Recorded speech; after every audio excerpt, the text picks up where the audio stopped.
Saudações pessoal, mais um vídeo sobre Marx e Freud, segundo Louis Althusser. A gente teve uma breve pausa, né, essas últimas semanas devido a questões pessoais, né, de saúde, né, da família. Eu precisava dar esse apoio aqui, mas depois teve algumas atividades, alguns vídeos, né? Eu coloquei um vídeo sobre a China, tem um bate-papo agora na segunda-feira com Joana Brito, né? Especialista em Nietzsche, filósofa, socióloga, também muito interessante, aí com o Gap Filosófico. Então, o atraso mesmo foi aqui com o Althusser, mas que esse vídeo então mostra aí o retorno, né? Começa o retorno das nossas comunicações sobre a filosofia do Karl Marx e o pensamento psicanalítico de Freud a partir de Louis Althusser. Antes de mais nada, gostaria que vocês nos dessem esse apoio, né? Apoio forte aí, comentando, dando like, se inscrevendo, principalmente a plataforma aqui do YouTube parece que não está entregando, né, os vídeos da gente. Então há um problema mesmo no algoritmo. Como eu tinha falado com vocês, né, o canal ele é muito especializado nessa parte de leitura de textos. Então, os vídeos, na sua maioria, são vídeos de estudo sobre o texto, né?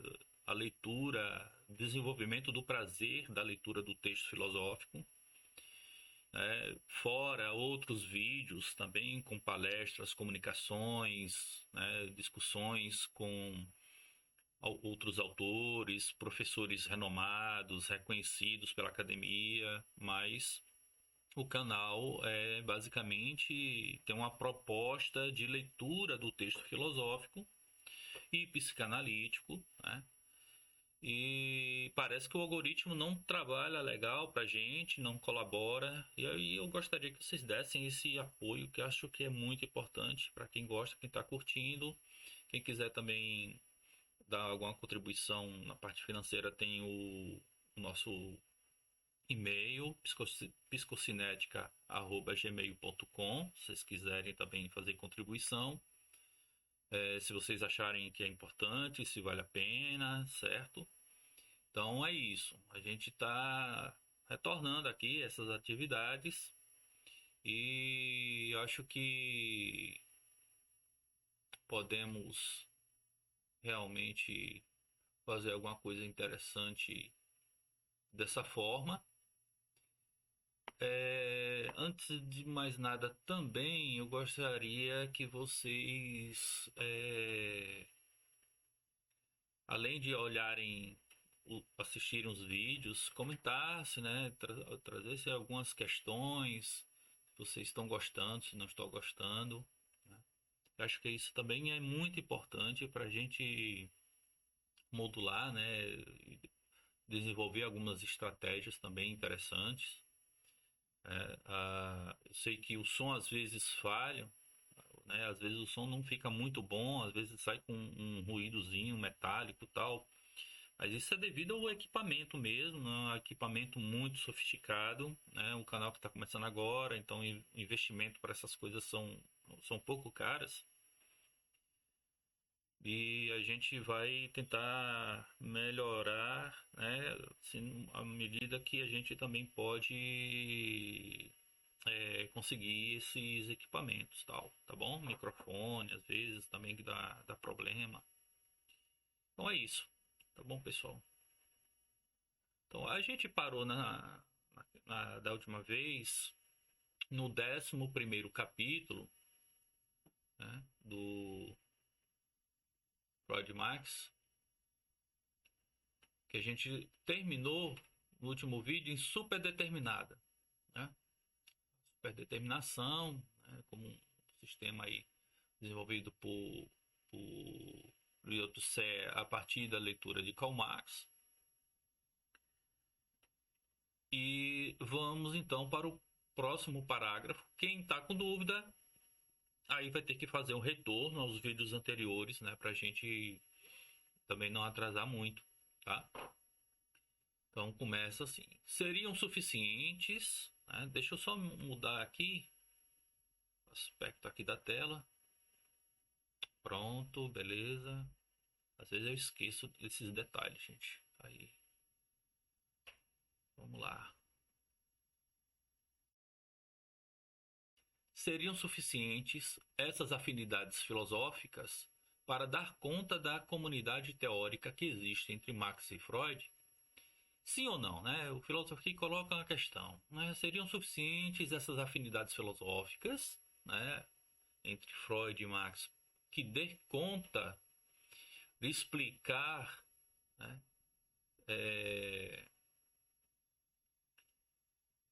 essas afinidades, né? Como é que pode? Quais são os limites? Quais são as condições em que essas afinidades filosóficas desses dois autores são possíveis, né? E ele continua: poderíamos, com efeito, parar aqui, uma vez que esse aspecto filosófico já é bastante rico, e deixar que cada ciência funcione por sua conta, ou seja, que se enfrente com seu objeto próprio, irredutível, enquanto objeto, as afinidades filosóficas que acabamos de citar e retirar-nos, calando-nos. No entanto, um outro fenômeno deve reter nossa atenção, fenômeno mais surpreendente ainda. É o que denominei o caráter conflituoso tanto da teoria marxista quanto na freudiana. Então ele não é um autor que está cego, né, vamos assim dizer, que está passivo, né, procurando somente encontrar semelhanças. Às vezes, encontrar as dessemelhanças entre dois autores, às vezes é ainda mais importante para que um não se confunda com o outro. Então, isso é importante, né? É um trecho que analisa se as afinidades filosóficas entre Marx e Freud seriam suficientes para explicar, então, essa similaridade, né, na relação das suas teorias. Ou seja, se as bases filosóficas comuns poderiam justificar a conexão entre as duas ideias. Tá? Então, o Luiz Althusser responde sim e não. Ou seja, essas afinidades filosóficas são relevantes, mas não são suficientes por si só. Ele também aqui está argumentando que, embora essas afinidades filosóficas já serão consideráveis e possam ser um ponto de partida, é necessário reconhecer que a ciência, aqui, né, no caso da teoria de Freud e de Marx, né, essas ciências, elas devem ser consideradas por seu próprio mérito, com seu objeto próprio e irredutível. Portanto, colegas, não podemos reduzir ou explicar toda a teoria de Freud apenas por suas raízes filosóficas que são comuns à de Marx. Além disso, o autor, o Luiz Althusser, destaca um fenômeno importante e surpreendente. É o quê? É o caráter conflitante tanto da teoria marxista quanto da freudiana. Isso significa que, apesar de suas possíveis afinidades, ambas teorias carregam contradições internas, tensões e conflitos em suas próprias estruturas, o que é uma característica fundamental de suas abordagens. Então, o que temos aqui é a ideia de que, olha, tanto o marxismo, né, o materialismo histórico dialético de Marx, quanto a psicanálise freudiana, elas por si só já possuem contradições internas, né? Discussões internas, tensões internas, conflitos, né, que fazem parte de suas próprias estruturas, de seu próprio cabedal teórico, né? Então é muito difícil você dizer que há simplesmente situações que são é, relacionais entre um filósofo e outro, porque mesmo dentro dos seus próprios corpos teóricos possuem muitas é, contradições, muitos conflitos, e que essas próprias estruturas, com o tempo, vão se aprimorando, vão se reconstituindo, vão se, é, se reformulando, né? Os profissionais eles vão trazendo novas leituras, novas interpretações também desses autores, né? E aí a gente não vê apenas de uma forma única e determinada. São duas ciências que elas não são deterministas. Isso é extremamente importante, né, para que a gente possa compreender que são pseudociências, né, como alguns costumam criticar. São pseudociências porque elas não têm como provar que estão erradas. Pelo contrário, pode-se sim comprovar que suas determinadas partes ou conceitos ou formulações teóricas têm ali algum problema, porque ambas, né, tanto o materialismo histórico dialético quanto a psicanálise, elas sofreram modificações pelos seus próprios autores e depois, muito depois também por novos intérpretes e novos comentadores e novos autores que vão tensionando, vão reelaborando muita coisa. A psicanálise mesmo, ela sofre modificações diretas. Porque a psicanálise ela é produto de uma época, ela é produto de uma sociedade e e a transformação que é natural, histórica dessa sociedade influencia em reavaliar, reelaborar, reconstruir, refazer algumas pontes, algumas é, algumas ideias. Então, é normal que qualquer ciência sofra modificações a partir dessas mudanças que a sociedade também passa. Isso acontece com a sociologia, com a antropologia, com a arqueologia, às vezes, até mesmo com exatas, a física mesmo, a nossa física, ela não é a mesma de 200 anos atrás, de 300 anos atrás, de 500 anos atrás, de 1000 anos atrás. A física superou muitas de suas contradições internas, de releituras da natureza, de releituras dos fenômenos naturais. A matemática, gente, a matemática sofreu também modificações, né? Aparecem novas ideias, né? Então, você tem um exemplo da matemática, né? Há 500 anos atrás, a matemática só havia entendido que havia um mundo a partir de uma geometria euclidiana, né? Hoje nós temos três tipos de geometrias, né? Nós temos a geometria de Euclides, a gente tem a geometria de Lobachevsky, temos a geometria de Riemann, né? Eu até li algumas coisas uns anos atrás sobre essas geometrias, são interessantes. Então, a matemática, a física, a sociologia, toda a ciência sofre modificações, a medicina sofre modificações, né? Medicina, constantemente a medicina, olha, isso aqui que a gente estava pensando já não vale, né? A gente errou nessa questão, a gente está refazendo essa teoria tal, e isso é comum, isso é normal, acontece em qualquer ciência viva, né? Desse jeito. O Louis Althusser também está apontando essa característica de mudança também na obra de Marx e na obra de Freud. E a gente continua, né? 12º parágrafo aqui. Que a teoria freudiana seja uma teoria conflituosa é um fato que provém da experiência. Desde o seu nascimento, e esse fenômeno nunca deixou de se repetir, provocou contra si não somente uma forte resistência, não somente ataques e críticas, mas também, e isso é o mais interessante, tentativa de anexação e de revisão. Digo que tais tentativas de anexação e de revisão são mais interessantes que os ataques e críticas, porque significam que a teoria contém seus adversários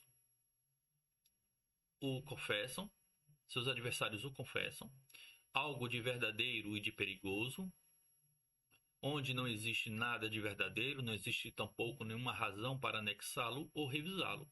Existe, portanto, em Freud algo de verdadeiro, de que é preciso apropriar-se para rever seu sentido, uma vez que isso que é verdadeiro é perigoso. É perigoso revê-lo para neutralizá-lo. Cria-se assim um círculo cuja dialética é implacável. O mais importante nessa dialética, resistência crítica e revisão, é que esse fenômeno, que começa sempre fora da teoria freudiana, aqui em seus adversários, acaba sempre dentro da teoria freudiana. É, então, a partir de seu próprio interior que a teoria freudiana se vê obrigada a defender-se contra as tentativas de anexação ou de revisão. O adversário acaba sempre por infiltrar-se. O revisionismo provocando contra-ataques internos que acabam em cisões. Ciência conflituosa. A teoria freudiana é uma ciência cisicionista, cuja história vem marcada por cisões incessantemente renovadas. Então, o que o Luiz Althusser está falando aqui? Que a própria contradição ela serve como uma força, né, modificadora e de transformação interna e faz com que ela melhore. Então, se chegasse assim, não, a psicanálise não aceita nenhuma crítica, ela não teria como se desenvolver. Então, os próprios ataques que a psicanálise sofre é um motivo para ela criar, vamos assim, mais anticorpos, no sentido de melhor desenvolvimento do seu campo teórico para uma forma de combater. Então, veja, é uma análise muito interessante do Luiz Althusser, em que o ataque adversário serve para aprimorar a própria ciência. E esse ponto é extremamente importante, em que, ao contrário dos críticos, que dizem que a psicanálise é fechada, pelo contrário, ela é extremamente aberta, porque o melhoramento da psicanálise parte justamente da crítica que vem de fora, que acaba infiltrando-se dentro da psicanálise e provocando essas mudanças. Então, não é totalmente o oposto do que acusam. Totalmente o oposto. Certo? A psicanálise, já desde a sua origem, se encontra em um destino perigoso, e verdadeiro. Ela sempre foi conflituosa. E por isso mesmo que sempre operou no âmbito do conflito. Ela nunca se isolou das críticas. O Freud sempre foi um cara extremamente aberto. O Freud era uma pessoa complexa, mas ele foi sempre aberto a críticas. E ele sempre escrevia artigos e ensaios a partir das críticas. Ele, na sua interioridade epistemológica, ou mesmo nas batalhas contra o status quo, este conflito, então, ele advém da própria experiência. Não é difícil conhecer a batalha que Freud travou em sua época em Viena, por exemplo, né? Ele travou muitas batalhas, gente, com a medicina da época, com os psiquiatras da época, psicólogos. Foi muito atacado, foi muito, sabe? Não foi fácil não, não foi adotado assim de uma hora para outra.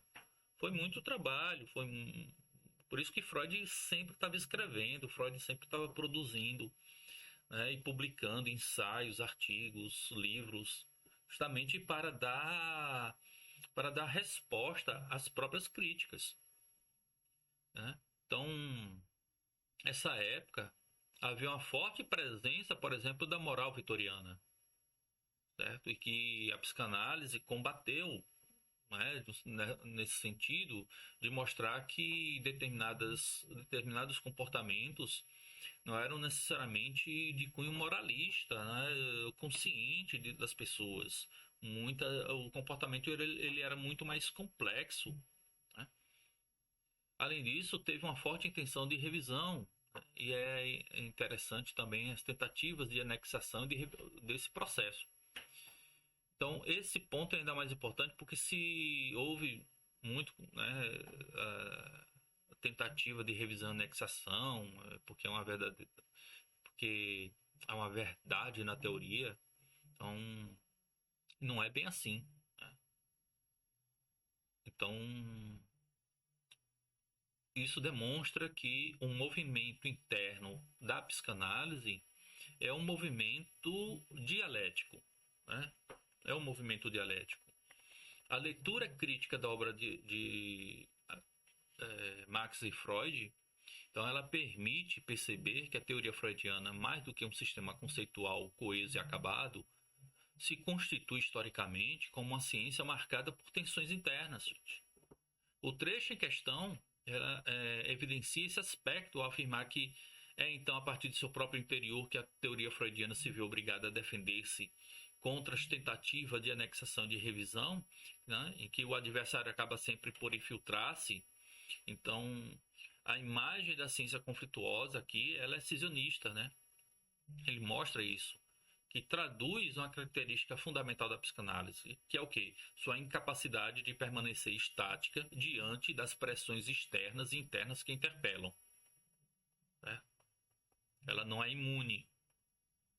Ao contrário das ciências naturais, né, cuja objetividade tende a blindar seus conceitos de disputas ideológicas diretas, a psicanálise, né, se constitui como um saber híbrido, atravessado por problemáticas filosóficas, sociais e culturais. Nesse sentido, cada tentativa de atualização ou anexação teoria, né, da teoria gerou resistências e muitas vezes rupturas que deram então a origem a novas escolas de pensamento. Aí você vai ver, né, exemplos históricos desse processo a partir dessas divergências. Freud e Jung, né? Jung vai fundar a psicologia individual, a psicologia analítica, né? Você vai ter Adler, você vai ter as reelaborações kleinianas, você vai ter depois leituras lacanianas.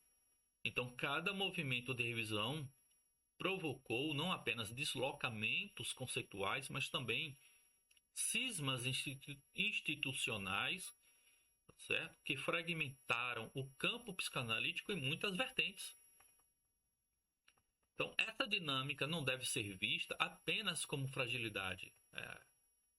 Pelo contrário, pode ser compreendido como uma condição estrutural da psicanálise, ciência que, então, se define pelo confronto com o inconsciente e, portanto, com o não idêntico, com o irredutível, né, e o que escapa à síntese.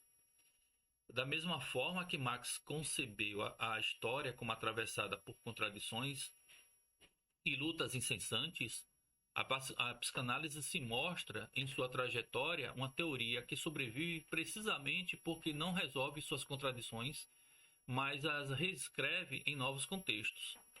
Assim, sua vocação cisionista revela a vitalidade de uma ciência que se mantém em constante conflito consigo mesma, reafirmando sua posição crítica diante das tentativas de dogmatização ou apropriação externa.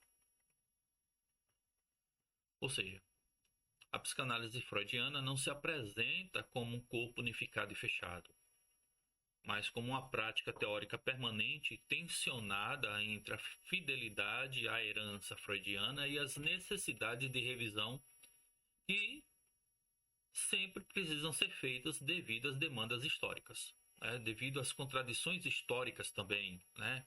Nós vivemos, por exemplo, num mundo muito mais acelerado, então as tensões, as contradições aumentam e isso reflete na psicanálise porque reflete no inconsciente do sujeito. E aí quando um paciente, um analisando, entra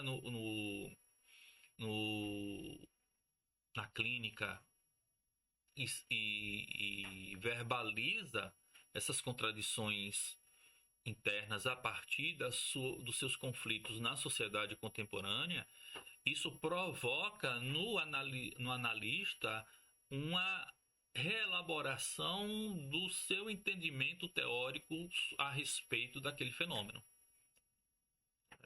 Então, essa condição faz da psicanálise não apenas uma ciência marcada por cisões, mas também uma ciência que encontra na própria cisão sua força de renovação.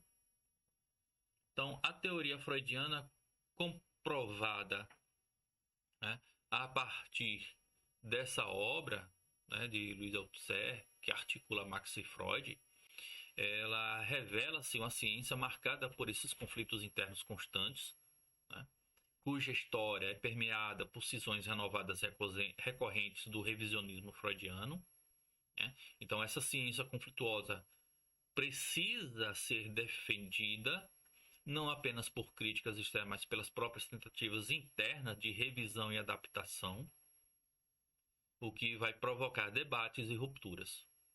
Então, essa dinâmica, ela reflete a própria estrutura do pensamento psicanalítico, que vai privilegiar o conflito como elemento central do psiquismo e da história teórica. Então, dessa forma, ela vai se alinhar a um processo dialético que é muito próximo ao modo como Marx entende a transformação social. Portanto, né, a psicanálise freudiana é uma ciência que está viva, como eu falei, em permanente disputa, onde o confronto interno é condição para sua renovação e aprofundamento teórico. Então, essa leitura ela encontra uma aproximação fundamental com a concepção marxista de história como luta de classe.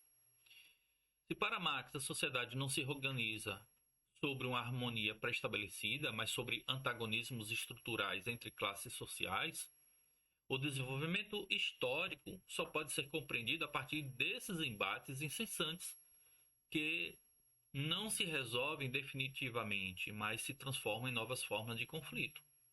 Do mesmo modo, a teoria freudiana ela não se preserva intacta contra forças externas. As revisões e anexações se infiltram no próprio interior do campo psicanalítico, porque elas provocam rupturas que se transformam em novas correntes, como se fossem, veja aí, é como se fossem classes teóricas que estão em luta. Então vocês vão ter Jung, Adler, Melanie Klein, Lacan, Winnicott, né? Entre outros, né? Agora lembrar Reich, né? Otto Rank, entre outros. A analogia entre, então, essa luta de classes e cisão psicanalítica não é apenas metafórica. Tanto em Marx quanto em Freud, a gente percebe que há uma recusa de uma visão unitária e pacificada da realidade. O Freud, inclusive, introduz o inconsciente como instância irredutível. Marcada por quê? Marcada, basicamente, por conflitos entre pulsão e repressão, entre princípio do prazer e princípio da realidade. O Marx, por sua vez, vê a sociedade como atravessada por contradições insolúveis no plano imediato, né? Por exemplo, que produzem a dinâmica história. Então, a ciência cisionista, né, que provoca essas cisões da psicanálise, reflete, portanto, em sua própria estrutura, né, do mesmo modo que Marx descreveu como o motor da história, que é o conflito. Então, veja que são questões estruturais que movem essas duas ciências, essas duas áreas do pensamento humano. Não é uma coisa apenas de querer intercalar de forma a produzir uma coisa única, porque essa tentativa de simplesmente dizer que um é igual ao outro acaba por anulando os dois. Isso é importante, extremamente importante. Tá? Então a gente aqui não está querendo que se anule esses dois autores. A gente quer, pelo contrário, que se estabeleça diferenças, né, muito bem definidas para se compreender a importância de cada um, tanto da psicanálise de Freud quanto o materialismo histórico, né, de Karl Marx. Então ele continua. Pois bem, a ideia de que uma ciência pode ser, por natureza, conflituosa e sionista e está submetida a essa dialética resistência, ataques, revisão, cisões, é um verdadeiro escândalo para o racionalismo, embora se proclame materialista. Então, quem tem uma mente muito mecanicista vai ter muita dificuldade para entender Karl Marx e Freud, certo? Vai ter muita dificuldade porque os dois têm ali questões que fogem da simples explicação mecanicista da existência. Então, o racionalismo pode perfeitamente aceitar que uma ciência nova, Copérnico ou Galileu, se choque com o poder estabelecido da Igreja e com os preconceitos de uma época de ignorância. Mas isso ocorre como por acidente, e só num primeiro momento, até que a ignorância desapareça, por direito próprio, a ciência, que é a razão, acaba sempre por vencer, já que a verdade é onipotente. O próprio Lenin dizia: a teoria de Marx é onipotente porque é verdadeira e mais poderosa que todas as trevas do mundo. Para o racionalismo, a ideia de que possa existir ciências conflituosas por natureza, assediadas ou inclusive constituídas pela contestação e pela luta, é um puro contrassenso. Nesse caso, não se trata de ciência, mas de simples opiniões contraditórias em si mesmas, como todos os pontos de vista subjetivos e, em consequência, inaceitáveis. Então, como eu falei, né, ter esse pensamento mecanicista, racionalista, ele não compreende que uma ciência é ciência justamente por conter contradições dentro de sua própria estrutura, né? Porque tudo é dado num binômio verdadeiro e falso, no racionalismo. Né? No racionalismo ou é verdadeiro ou é falso. É uma lógica binária. Então, o que é verdadeiro só é verdadeiro porque o outro é falso. Né? A só é A porque A é diferente de B. Né? A não pode ser B. Né? Então, o racionalismo ela trabalha muito nesse limite epistemológico, o que não cabe para interpretar o materialismo de Marx e a psicanálise de Freud. Por quê? Porque as duas estruturas elas estão justamente são realimentadas a partir de suas próprias contradições internas. Não dá para ser de outra forma, certo? Dá para ser de outra forma. Então, esse parágrafo Ele é interessante porque ele coloca em evidência uma formulação que desafia os pressupostos clássicos da racionalidade científica. Então, a ciência de que a ideia de que uma ciência possa ser, por natureza, conflituosa e cisionista, o Althusser vai dizer, inclusive, que a ideia de que uma ciência possa ser, por natureza, conflituosa e cisionista está submetida a essa dialética, resistência, ataques, revisões e cisões. Né? Então, a crítica aqui dirigida ao racionalismo é decisiva. Enquanto este admite que, em seu início, uma ciência possa enfrentar resistências externas, como Copérnico ou Galileu diante da Igreja, ela recusa-se a aceitar que o conflito interno, as cisões e a contestação permanente sejam constitutivos do próprio ser da ciência. Aí, como é que o cara que é um racionalista diz, olha, sua ciência é contraditória porque uma hora fala isso, outra hora fala aquilo, ou há uma tensão, ou há uma contradição aparente ali naqueles mecanismos, naqueles processos. Só que essas contradições, essas tensões internas é o que faz modificar e melhorar. Elas são ciências que são realimentadas pelas suas próprias contradições internas, porque é um movimento dialético. O movimento dialético ele trabalha justamente nessa cisão, nesse conflito, nesse impacto entre as ideias. Uma terceira ideia ela é produzida a partir do impacto de outras ideias entre si, certo?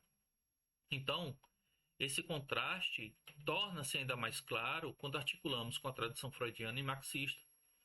Freud, ao postular o inconsciente, introduz um saber que não se organiza pela unidade, mas pela contradição entre pulsão e repressão, desejo e lei, prazer e realidade. Por isso, a psicanálise se desenvolveu como uma ciência cisionista, onde cada revisão teórica ela traduz as rupturas institucionais. Marx, por sua vez, concebeu a história como luta de classes, recusando então aquela antiga ideia de que o progresso humano se dê por uma evolução linear e pacífica da razão. Então, assim,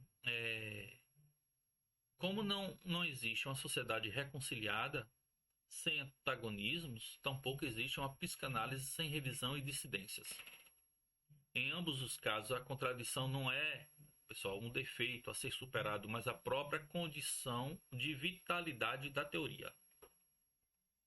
Certo? Então, para o racionalismo tradicional, essa concepção parece ser algo insuportável, né?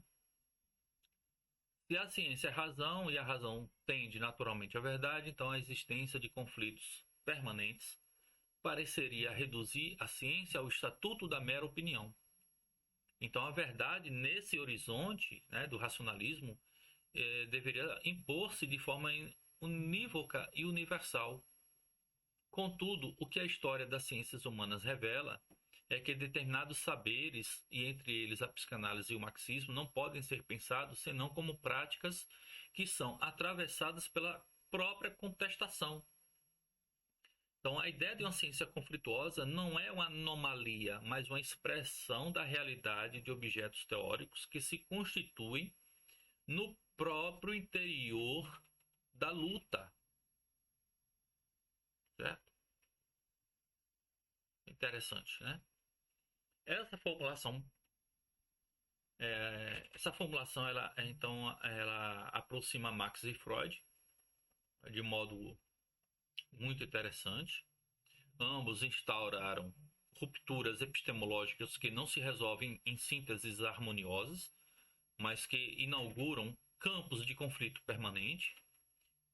A psicanálise freudiana, como vimos, se fragmenta em múltiplas escolas. O marxismo, por sua vez, atravessou cisões incessantes ao longo do século XX, né? Desde a Segunda Internacional até os debates entre leninistas, trotskistas, né? Os eurocomunistas, as leituras pós-marxistas.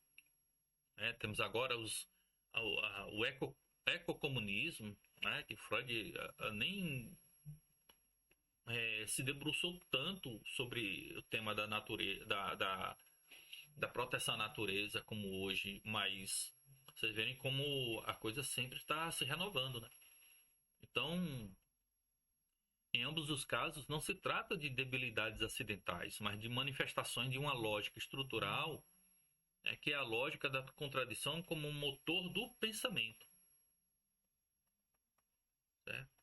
E, dessa forma, o escândalo, né, aqui entre aspas, de que fala o texto, não é apenas epistemológico, mas tem aí uma questão política. Tá? Aqui é um ponto importante também que a gente deve perceber, que ao afirmar que uma ciência pode ser, por natureza conflituosa, rompe-se com a pretensão racionalista de uma verdade única e absoluta. Então, essa ruptura inscreve Marx e Freud em uma mesma tradição crítica, na qual a verdade não se impõe como pura evidência, tá? Mas se produz historicamente na tensão, no debate e nas cisões. Então, a psicanálise e o marxismo, nesse sentido, permanecem como os exemplos privilegiados de ciência, né? Que se sustentam na contradição e que, longe de serem enfraquecidas, né? Longe de ser enfraquecidas por ela, encontram nessas próprias contradições, né, a força de de sua crítica e do seu processo de transformação. Tá? É na contradição que encontra a fonte de sua força crítica e transformadora. Então não é bobagem. Tá, pessoal? Agora é interessante, há muito tempo que eu tenho essa obra e nunca me detive assim de tão profundidade, né? O Louis Althusser, né? E eu tô tendo algumas surpresas muito boas com a leitura, com os estudos da obra de Althusser. Às vezes a gente não encontra assim um autor que, depois que a gente está muito acostumado com um determinado conjunto, né, aqueles kit filosóficos de autores, né, Platão, Aristóteles, e tal, pegar esses grandões de primeira linha e de repente a gente aprende muito com outros que não têm tanto conhecimento e tanto uso na academia, mas que nos traz novas interpretações, às vezes muito mais criativas e interessantes do que daqueles que já estão no topo, né, no auge. Então, eu acho isso muito bacana, muito interessante. Tá? Então, eu fui dar uma paradinha para beber uma água, mas vamos retornar aqui ao 13º parágrafo. O Althusser então fala: pois bem, anteriormente à teoria freudiana, a ciência marxista nos mostra o exemplo de uma ciência necessariamente conflituosa e cisionista, e aqui não se trata de um acidente nem da ignorância surpreendida ou dos preconceitos dominantes, atacados em sua comodidade e em seu poder. Trata-se de uma necessidade organicamente ligada ao próprio objeto da ciência fundada por Marx. Toda a história da teoria marxista e do marxismo o provam, a começar para se dar a um exemplo pela história do próprio Marx. E ele continua: partindo de Hegel e de Feuerbach, em que acreditou encontrar a crítica de Hegel, Marx só chegou a alcançar posições filosóficas a partir das quais lhe foi possível descobrir o seu objeto, através de uma longa luta política e filosófica, interna e externa, e só chegou a ocupar essas posições quando rompeu com a ideologia burguesa dominante, depois de haver experimentado política e intelectualmente o caráter antagônico que tem um mundo da ideologia burguesa dominante e as posições políticas e filosóficas que lhe permitiram descobrir o que o imenso edifício da ideologia burguesa e suas formulações teóricas, filosofia, economia política, tinham como missão de simular, a fim de perpetuar a exploração e o domínio da classe burguesa.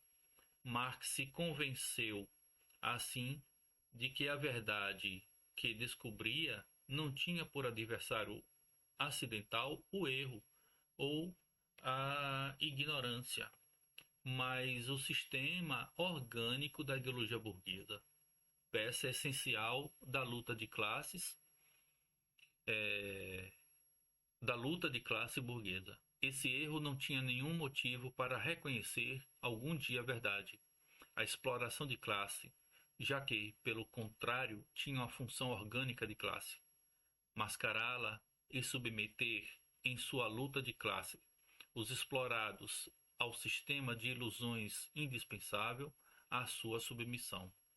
No próprio centro da verdade, Marx encontrava a luta de classes uma luta inconciliável e impiedosa. Ao mesmo tempo, descobria que a ciência que estava fundando era uma ciência de partido, Lenin, ou seja, uma ciência que a burguesia jamais poderia reconhecer, mas que combateria por todos os meios até a morte. Então, é interessante aqui, nessa passagem, esse parágrafo, ele ressalta que a dinâmica interna do marxismo não decorre de acidentes históricos ou de preconceitos superados, certo? Mas de uma necessidade estrutural que é inseparável de seu objeto de estudo. Essa ideia é central aqui na leitura do Althusser, que interpreta a obra de Marx como atravessada por um corte epistemológico, né? Ou seja, uma ruptura radical entre o jovem Marx, ainda preso às categorias filosóficas idealistas e humanistas, que foram herdadas pelos estudos de Hegel e Feuerbach, tá? E um Marx maduro que inaugura uma nova ciência, a ciência da história. Então, para Althusser, essa ciência não poderia se constituir de forma neutra, pois o objeto que ela enfrenta, as relações sociais de produção e a luta de classes, é ele mesmo contraditório e conflitivo. Diferente das ciências naturais, que lidam com objetos relativamente estáveis, o marxismo é um saber que se move na mesma lógica das contradições que analisa. Daí a constante necessidade de revisão, atualização e disputa em seu interior, como se vê desde o próprio Marx, que reformulou conceitos fundamentais, né, como a ideologia, conceito de valor, conceito de mais-valia, né, Estado, alienação, né, tudo isso ao longo de sua obra. Então, essa característica explica por que o marxismo não pode se cristalizar em uma doutrina fechada.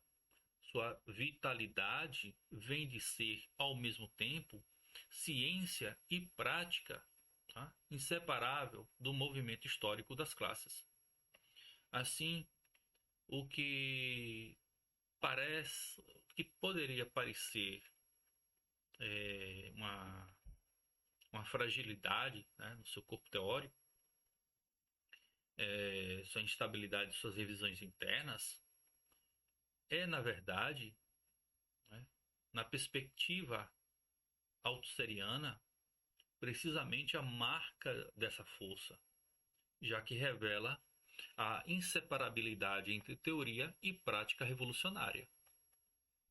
Então, o parágrafo aqui estudado, que a gente pode retirar, inclusive, da leitura do Althusser, Marx e Freud, reforça a ideia de que a constituição da ciência marxista não foi resultado de uma mera evolução intelectual, ou de um erro superado pela correção racional, mas de um, de um embate mesmo, né? De um combate histórico e teórico com a própria estrutura da ideologia burguesa. Então, quando Marx inicia seu percurso a partir de Hegel e de Feuerbach, né, mas só alcança essa, essa força, essa dureza, esse núcleo científico de sua obra, quando rompe com os limites filosóficos e políticos impostos pela ideologia burguesa, pela ideologia dominante da época, né, que tinha como função central de simular, né, velar as relações de exploração, né, da luta de classes. Assim, a verdade descoberta por Marx não tinha como adversário o erro ou a ignorância, como se fosse apenas uma questão de estabelecer mal entendidos, mas o sistema orgânico de ideologia estruturada para perpetuar a dominação de classe. Então, essa formulação ela dialoga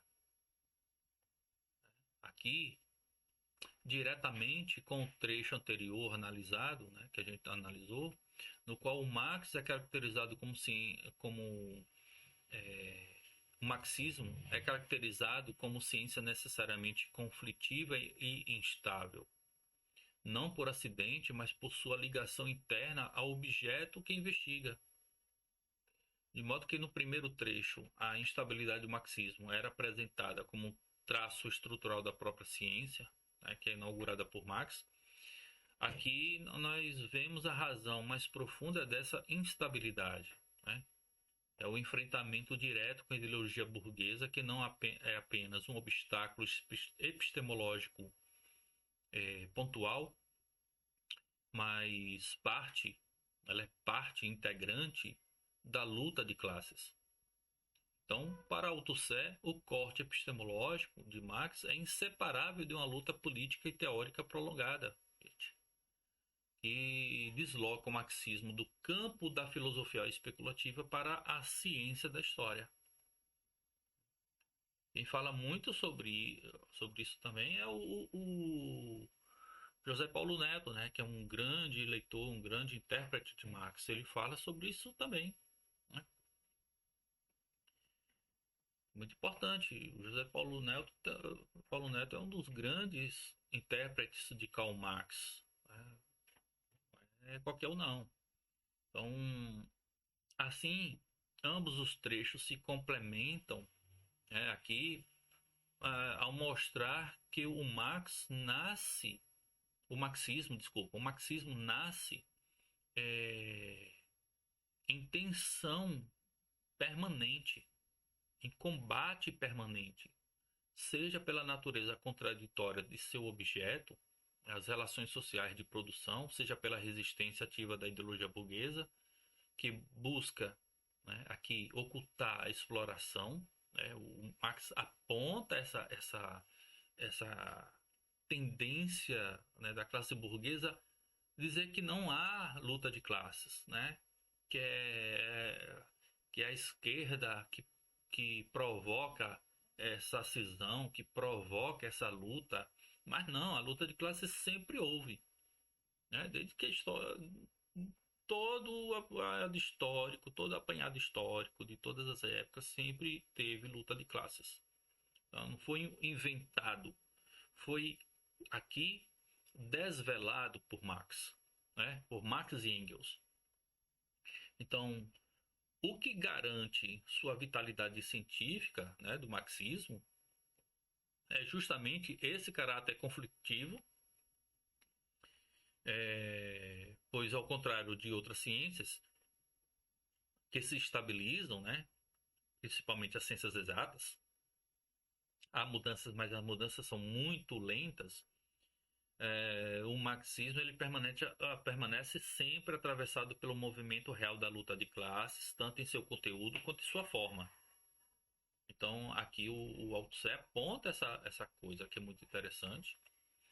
Althusser, ao aproximar Marx e Freud, ele então identifica que em ambos a realização de um corte epistemológico, né, ou seja, de uma fundação de novas ciências em meio a resistências que não eram ocasionais, mas estruturais, né, elas, no caso de Marx, como vimos, a luta teórica travada contra a ideologia burguesa não se reduz ao embate com erros, tá? Sejam erros intelectuais ou ignorâncias, mas num próprio sistema, em um próprio processo ativo e orgânico, cuja função é reproduzir as condições de dominação de classes. Então, da mesma forma que Freud funda a psicanálise, né, ele se deparou com as resistências que não se explicam apenas por conservadorismo científico, né, ou preconceito cultural, mas pela própria natureza do inconsciente que se organiza como um campo de conflitos e de defesas. A psicanálise não enfrenta apenas a incompreensão inicial de colegas médicos, mas a resistência intrínseca do psiquismo. As formações do inconsciente, como recalque, negação, deslocamento, que se tornam obstáculos internos ao conhecimento. Assim, como o marxismo, né, a psicanálise também se inscreve em um terreno conflitivo que não permite estabilização plena, né? O Freud descobre que o inconsciente não é um depósito de erros corrigíveis pela razão, mas uma estrutura ativa que se defende contra sua própria revelação, né? Então ela própria luta nesse processo, produzindo sintomas e resistências. É por isso que a prática psicanalítica, tal como a teoria marxista, não pode se cristalizar em uma doutrina fixa, gente. Ela está sempre em movimento, ela sempre está atravessada pelas próprias forças que ela estuda. É por isso que é um organismo vivo, né? São teorias orgânicas. Então, a comparação althuseriana mostra, portanto, que tanto Marx quanto Freud fundaram ciências que tocam em núcleos de resistência estrutural, certo? Marx na ideologia burguesa e Freud no inconsciente. Isso aqui a gente tem que deixar muito bem definido, né? Em ambos os casos, o objeto não é neutro nem transparente, mas ele é atravessado por contradições que impõem à teoria um caráter necessariamente crítico, revisável e conflitivo. Então, o resultado é que tanto o marxismo quanto a psicanálise não podem se reduzir a simples descrições do real. Eles são práticas teóricas que, ao mesmo tempo, intervêm no próprio campo de forças que analisam, seja a luta de classes, seja o conflito psíquico. Então, essa passagem aqui do Althusser destaca que uma das teses centrais dele é que a ideologia burguesa não pode ser compreendida como simples erro intelectual ou como ignorância, certo, pessoal? É um erro pensar assim. Então, que a crítica, em Althusser aponta, em algum momento, né, pensa que vai se dissipar. Então, pelo contrário, ela exerce uma função orgânica de classe, que seja o quê? De mascarar a exploração e assegurar a submissão dos trabalhadores ao sistema capitalista, né? A ilusão ideológica, que portanto não é contingente, mas estrutural, né? Isto é necessária a reprodução das relações de produção. Então, relacionando esse ponto ao que vimos anteriormente, a gente pode perceber que Marx só pode fundar sua ciência ao romper com essa função ideológica que dissimula o núcleo real do processo de exploração. Então, a luta de Marx não foi contra equívocos conceituais que poderiam ser classificados por meio de melhores argumentos, mas contra uma estrutura sistemática de dissimulação que integra a própria luta de classes. E é nesse sentido a ciência marxista nasce como crítica radical da ideologia, desvelando a exploração que o discurso econômico-político burguês apresentava como como natural e inevitável. Tá? Então, esse raciocínio que é o Tusser dialoga diretamente com a analogia feita entre Marx e Freud, no texto anterior, no parágrafo anterior, e que, assim como a ideologia burguesa cumpre então essa função de ocultar a exploração, o inconsciente, segundo Freud, organiza mecanismos de defesa que mascaram os conflitos psíquicos. Veja que a gente está tratando de estruturas internas, né? Bem diferente. Não é a simples ideia de ver o que tem em um tem no outro. É analisar, o Althusser está analisando profundamente a estrutura que organiza essas duas ciências, essas duas áreas. Então, em ambos os casos, não se trata de erros, certo, pessoal? Não é a questão de erro, né? Não está aqui no velho e antigo parâmetro positivista, racionalista, falso e verdadeiro, tá? Aqui é no movimento dialético, tá? E é é, de sistemas, certo? De sistemas de ocultação estrutural. Um tenta mascarar a luta de classes e o outro processo tenta mascarar os conflitos psíquicos no sujeito. Então, a verdade que Marx e Freud buscam, seja a exploração de classes, seja o desejo inconsciente, encontram como adversário um campo de forças que trabalha ativamente para manter-se esse processo oculto. Desse modo, esse parágrafo é interessante porque ele reforça a concepção althuseriana de que a ciência marxista não pode jamais ser reduzida a uma simples superação da ignorância. Ela é inseparável da luta política contra a ideologia, o que explica tanto a sua historicidade conflitiva quanto sua proximidade estrutural com a psicanálise freudiana. Tá? Então é um trecho interessante que ele sublinha então aqui, né, um dos pontos mais radicais da leitura althuseriana de Marx,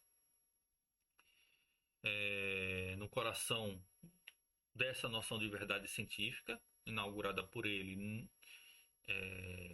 que não se encontra uma harmonia universal ou uma reconciliação dos contrários, mas uma própria luta de classes. E essa luta, definida como inconciliável e impiedosa, é ao mesmo tempo o objeto e a condição de possibilidade da ciência marxista, o que revela essa exploração. É uma exploração que não é um acidente histórico ou uma imperfeição superável por reformas, mas um antagonismo estrutural inscrito no modo de produção capitalista. De modo que Marx mostra que a verdade não pode ser neutra, ela se choca diretamente com os interesses da classe dominante, pessoal. É nesse ponto que a noção leninista da ciência de partido ganha então relevância, que para Althusser, né, retomando aqui Lenin, a ciência marxista não pode aspirar ao estatuto de um saber universalmente aceito como se estivesse acima das disputas sociais. Sua verdade é, desde o início, atravessada por essa luta de classes e por isso mesmo jamais será reconhecida pela burguesia. Tá? Não espere que ela vai ser reconhecida pela burguesia, porque a própria burguesia tenta mascarar esse fenômeno social. Então, o caráter de ciência de partido não significa que o marxismo seja uma doutrina parcial ou meramente ideológica,